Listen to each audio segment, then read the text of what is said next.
నమస్తే.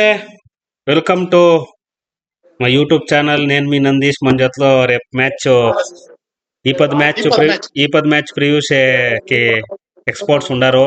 ఈ పది మ్యాచ్ ముంబై వర్సెస్ ఆర్ఆర్. ఎవరు గెలుస్తారు వెంకీ? ఏమనుకోండవు? నేను ఆల్మోస్ట్ ముంబై గెలుస్తుంది అనుకున్నాను నందీష్. ఎలా? ఆల్రౌండర్స్ అంతా బాగున్నారు. వాళ్ళు లాస్ట్ మ్యాచ్ ఓడిపోయినారు కాబట్టి ఈ మ్యాచ్ ఫుల్ ప్రిపరేషన్ లో వచ్చింటారు. అట్లాంటివే. నువ్వు నవ్వి ఎవరు గెలుస్తారా? ముంబైకి పై షేర్ ఉంది, బట్ మంచి కాంపిటీషన్ మ్యాచ్ అనిపిస్తుంది. అవునా? బ్యాటింగ్ ఇద్దరు ఈక్వల్ ఉంటారు. అందుకే నువ్వేమంటావు మిషా? నేను ముంబై అనుకోనండి నందీష్ అన్న. రీజన్ ఏమంటే ముంబై సైడ్ మంచి బౌలింగ్ అటాక్ ఉంది. బుమ్రా, బోల్ట్ మంచి బౌలింగ్ అటాక్ ఉంది వాళ్ళకి. ఇప్పుడు స్టార్టింగ్ పవర్ ప్లే లో బుమ్రా బౌలింగ్ అటాక్ ఫేస్ చేయడానికి వాళ్ళు కొంచెం టఫ్ అవుతుంది. సూర్యవంశీకి మళ్ళా యశస్వి చేసి వాళ్ళకి. సో నేను ముంబై అనుకుంటా ఉండా. నువ్వు గిరి? నేను రాజస్థాన్ గెలుస్తుంది అనుకుంటున్నాను. ఎలా? సిటీ వాళ్ళు చెప్తే పల్లెలు ఒకటి చెప్పాలనే అట్లంతా లేదు. రాజస్థాన్ ఓపెనర్స్ బాగుంటారు. వాళ్ళిద్దరు ఏమన్నా వాళ్ళే గెలుస్తారు. ఊనప్ప నాకే రాజస్థాన్ గెలుస్తుంది అనిపిస్తుంది. అవి వాళ్ళు ముంబై అదే కన్సిస్టెన్సీలే. మళ్ళీ ఇంటెంట్ ఇప్పుడు అందరూ ఆడుతున్నారు కదా, ఇంటెంట్ లెవెల్ 220 130 కొట్టాలనేదిలే. చిన్నగా ఆడుకొని 170 180 కొట్టుకుంటారు. వాళ్ళ బౌలింగ్ అటాక్ బాగుంది. మంచి బౌలింగ్ ఉంది.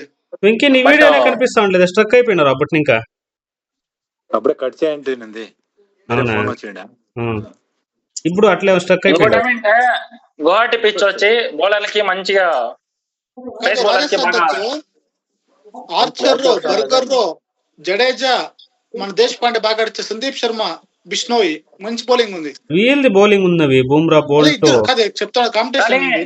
రాజస్థాన్ బ్యాటింగ్ వచ్చే కొందరికి టాప్ ఆడారన్న కొలాస్ అయిపోయింది. ఎంత కష్టం మళ్ళీ వాళ్ళు చేరుకున్నారు. వాళ్ళిద్దరు పడితే మళ్ళీ కొట్టున్నవి అంత ఇట్టండు పోయి వచ్చి కొట్టేసి వెళ్ళిపోయే వాళ్ళే. అట్లా ఉండేదేమంటే ఇప్పుడు ముంబై ఉంటారు చూడాలి కాదు. ముంబై పక్క అట్లే నీకు 160 కళ్ళు పూసుకొని కొడతారు ఎవరు వచ్చినా. ఫామ్ లో లేరు. రోహిత్ శర్మ తప్పితే ఇంకోటి ఫామ్ లో వాడు ఇంకోడు. మన మ్యాచ్ హార్దిక్ పాండే లేడు కాబట్టి సరిపోయప్ప. హార్దిక్ దిగుతాడు ఇంకా. అన్ఎక్స్పెక్టెడ్ ఫస్ట్ మ్యాచ్ చేపిస్తుంది కదా బౌలింగ్. మన బామర్ది వాడు లేదు లాస్ట్ మ్యాచ్. ఇద్దరు ప్రాబ్లమ్ ఇంజూరీ అయింది పాపం. మంచి కాంపిటీషన్ మ్యాచ్ ఉంటుంది అని నా ఒపీనియన్. నేనైతే వన్ సైడ్ మ్యాచ్ అనుకుంటా ఉంటాము. రేపు ముంబైది డామినేషన్ ఉంటుంది. పరాగ్ ఉంది యాక్చువల్లీ. మంచి డిపెండ్ అంతే. లీడ్ చేస్తాడు. గాయక్ వాడు కనిపిస్తాడు యాక్చువల్లీ. అదే మళ్ళీ ఆటకి వెళ్ళిపోతున్నావు మెత్తగా. చెప్పింది ఎగ్జాంపుల్ చెప్పింది.